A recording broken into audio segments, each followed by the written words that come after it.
everybody, and welcome back to the internet's best reactions. Today we are discussing, reviewing the Spanish Grand Prix. And I thought this episode was going to be quite difficult because usually it's quite a boring race. 73%, I think, coming into this was the conversion rate from pole to win. And I'm really glad Leclerc won this race. Right, anyway, before I start crying about that, let's get into your reactions.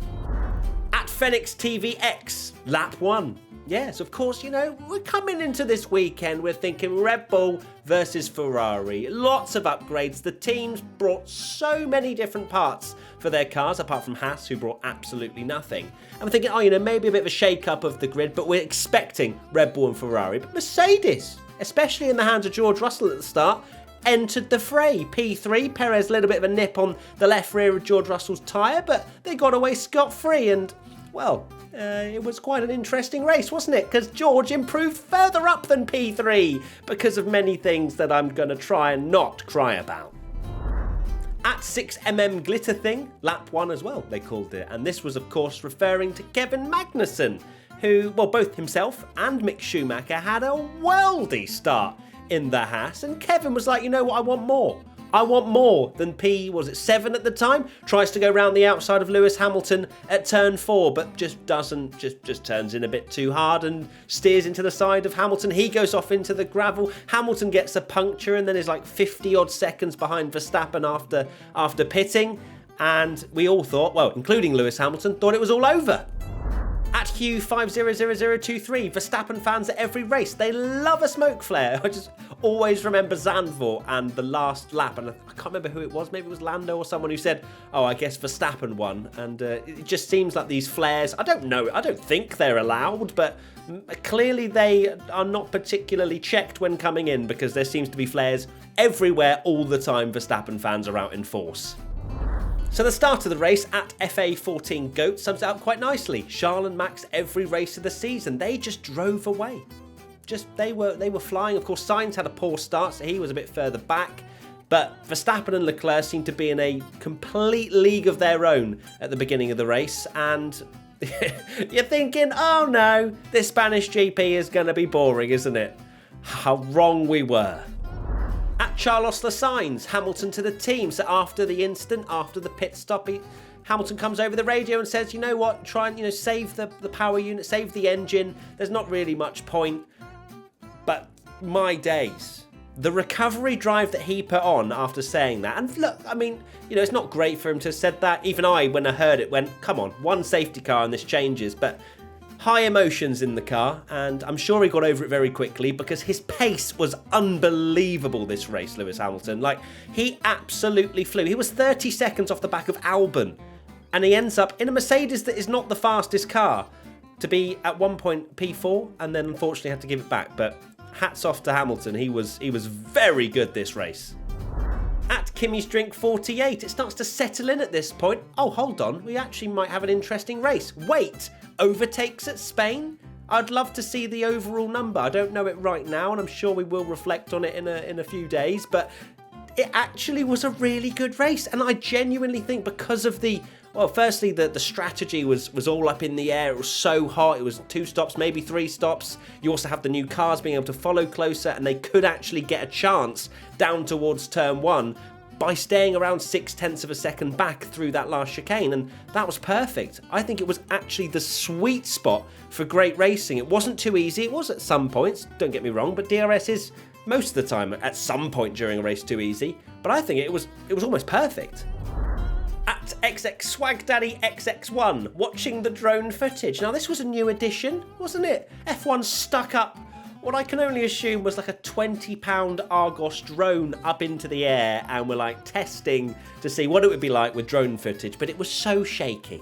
I appreciate F1 trying to give us an extra camera angle, but give it a good drone. Like, the drone could not handle gusts of wind at all. It was and all it was giving me was a bit of motion sickness, to be honest. I couldn't really see what was going on. There wasn't a huge amount of zoom on that. Well, not zoom in terms of like the actual zoom, not the zoom as in fast. And it just wasn't really giving us much, to be honest. So let's step up the budget on the drones next time, shall we? At Nether_Dweller, gravel trap exists. Carlos Sainz. That gif makes me laugh so much. I love it. But of course, Carlos was one of the big scalps at the beginning where he was just chilling. He was just behind Perez and Russell and just settling into the race. Gust of wind into the gravel. And you're thinking at this point, oh no, another Carlos Sainz mistake. What is he doing? Is he buckling under the pressure? What's happening? But of course, Verstappen a little bit later did exactly the same thing, so I'm not going to be too harsh. Another great meme on this, at F4H_Lechair, signs every week. But I like this. He does love gravel, poor Carlos. I think he needs to like the tarmac a bit more. At M3 Elvin, driving the Mercedes. Now, this meme didn't particularly age massively well because Hamilton, I think, actually moved over to the right-hand side for a little while to look out, P4. And then both of them then moved over to the left side of the bus again because they both started to disintegrate at the end of the race. And apparently my words are disintegrating as well. But, well done, Melvin. At Vortex_GP. So, of course, I mentioned, Verstappen went off a little bit later on because you saw the yellow flag and you're thinking, who's that? You're right on board with Verstappen. And by the way, I just want to say on another completely separate element, F1 TV direction was much, much better this weekend. So well done. There were still a few moments where I remember we were looking at Sainz just toodling along at his own and then we had Bottas being passed for P3 for George Russell. But apart from that, I'm allowing a few, don't worry. But overall, much better. Well done, F1 TV. At Ash's Pillane, turn 4 be like. I love this gif. You're not wrong. You're not wrong, Ash. It was exactly like that. So I mentioned the strategy was a little bit up in the air. 2 stops, maybe 3 stops. 3 ended up being the quickest. But the main reason for that was the excessive heat that they had in Spain. And you even saw Perez having a cold shower. Well, not a literal cold shower, just pouring some water over his head before putting his balaclava on. But at So Small, 49 degrees on the track. And that is not far away from what the tyres were like, to be honest with you. The undercut was extreme. And the 2-stop, as Bottas said at the end of the race, was not the way to go. And we need more hot races. It's either wet races or really hot races. Nothing in between, please. Oh, well, this is a meme I liked, as you can tell, during the race before the leader conked out. At O'Neill_F1, Leclerc enjoying the turn 4 wins while other front runners go off. Is that karma for me liking that? I don't want to talk about it yet. I don't. Now, a big talking point in the race was Max Verstappen just not having a working DRS. At BFG_Cheney, Max DRS right now, closed. I mean, he was losing the plot, Max. Like, absolutely losing the plot. We got another meme from at Bad News Giant TV, Verstappen pressing his DRS button. I mean, fair enough. How irritating must that be that a simple system in comparison to the rest of the car is not working and it's probably your most crucial thing for overtaking. So I can understand why Max got so frustrated. Maybe not the most productive frustration because he had some very close moments to binning it, but he didn't and he won the race. So can we really fault him? Not really. This meme made me laugh. At _Liam Cooney _ George with the most English response ever. That was, of course, when he was told over the radio that Perez was going for a 1-stop, and George Russell, being George, was like, blimey. Love it. Now, I mentioned this earlier, but we actually have a meme to support it. At Emo Senga, me finally watching decent TV direction this weekend, and it's a Mr. Bean meme. I enjoy it. You know I enjoy it. You know how to get to me. And yeah, that did make me laugh. At Tool Radiated, current race situation. Now, this is a meme that didn't age particularly well either, because Charles in this particular image just stayed in the takeaway whilst Max and George carried on fighting. Can you imagine if Leclerc had DNF'd a few laps earlier and that fight where George just was on one on the defence was actually for the lead? If we'd known that at the time, I think everybody would have been off their seats. Right, let's talk about it then, shall we? Let's talk about the main problem for me. That doesn't make sense, but I don't care. At It's Mary Work, pain. Yep. Can it be summed up any better? I don't think so. At Vivero Boy, why Ferrari fans can't be happy anymore. Oh, I think it didn't hit as hard, and I know, the whole broadcast production is very difficult to get right. It's because the commentators didn't really react to it. I was looking at the screen, watching Leclerc going at 3 miles an hour, and they were going, well, that Ferrari goes slowly. They're moving the chairs. Well, I think they are. So it didn't hit the same as if Crofty had gone, oh my God, it's Leclerc! Because that's probably what I would have said, and what I said when I was on my sofa watching it. So, what can you say? Ferrari were the quickest car by a little bit. They brought some upgrades, they worked, but Red Bull, of course, are going to bring upgrades. Oh, it's great for the championship fight. There's 6 points between them. But I can't see Ferrari keeping this pace up all year long. I can't. I don't know. I think we've been scarred, haven't we, Ferrari fans? Who has won? Tweet of the week. Right, tweet of the week time now. And this made me laugh a lot. At Thomasite12, Leclerc losing power out of nowhere. This is not okie dokie. Oh, I mean, you have to laugh or you cry. But look, we're only 6 races. Hold on, Ferrari fans. Maybe there's a miracle. Maybe Ferrari will be on the pace till the end of the season. We'll find out. Up, there's another drone meme at PhoenixTVX. F1 drone footage. Yep. I think that's because it was so many different pieces of drone footage, and every time they just weren't that great. But, maybe they'll improve in future races.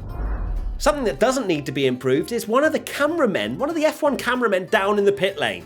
We haven't seen it in a while, but it's the 360, and I loved it. At C-Fort, F1 camera person training program. I think it was one of the Mercedes was pitting, and he just 360'd it. Just absolutely flexed on everybody. It was great. Great stuff. Want to see more of that.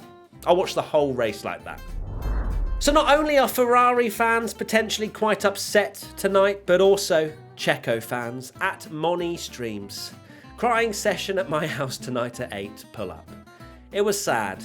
Sergio, again, he's been really impressive this season. He's not that far off Verstappen. Even after the changes of positions, not being able to defend for the victory, he's only 25 points behind Verstappen in the championship.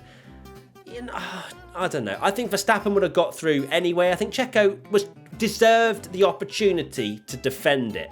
I'm not saying he would have won the race, but to be able to defend that position when you're in first at round 6, I understand Red Bull have to put, their champion, front foot, all that good stuff. It's going to be a close fight potentially with Leclerc for the championship, but Perez isn't far behind. He's not. So I felt sorry for Sergio, I really did, because he'd driven a great race and deserved better. At _Matt_5, every Ferrari fan right now. And then on that note, _Matt_5, Leclerc fans realising Monaco is up next. Fortunately, the bad days are over. Now it's time for even worse days. Please know he's crashed, not through his own fault, that historic car at Monaco. He's got it out the way. He's got it out of his system. No DNF in Monaco, please. It's time for Social Media Team Championship. Okay, Social Media Team Championship time now, and there were some great submissions this week, so let's dive into them. In third place, we have Mercedes AMG F1, Williams Racing, send Nick pics. Of course, Nick was in FP1, and Mercedes decided to go down that route, so you get a point, Mercedes, well done. In second, we have Haas F1, those double Q3 vibes. Look, Haas, again, they're the reigning champions from last year. They're in great form for this year to potentially become double champions of the Social Media Team Championship, and that's a good way to go about it. Now, this had to be P1. It did. And it goes to Red Bull Racing in between session refreshment, anyone? Of course, if you haven't seen the joke or you haven't been up to date with the news, of Aston Martin have basically copied the philosophy of Red Bull, and this is the banter Red Bull put back. So, well done, Red Bull.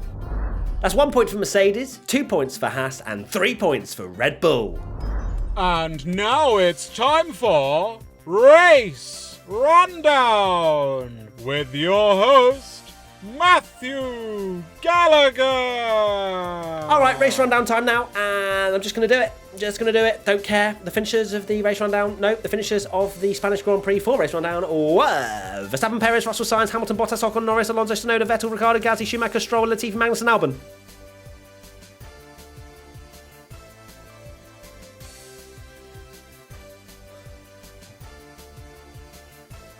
did that first time. And the non-finishers were Joe Leclerc.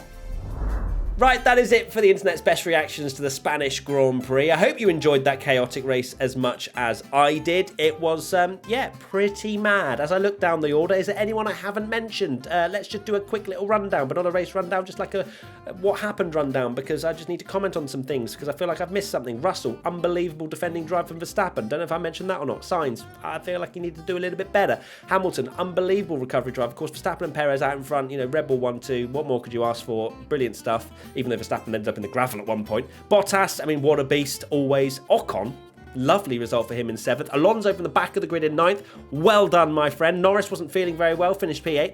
That's pretty good. Tsunoda in the points again, beating Gasly. Yuki's on one, I tell you. Vettel in the Green Bull in 11th, so no points for them. Ricardo, Schumacher finished 14th. Are you kidding me? How's he finished 14th? Oh, God, he was running in the points. That's so unfortunate.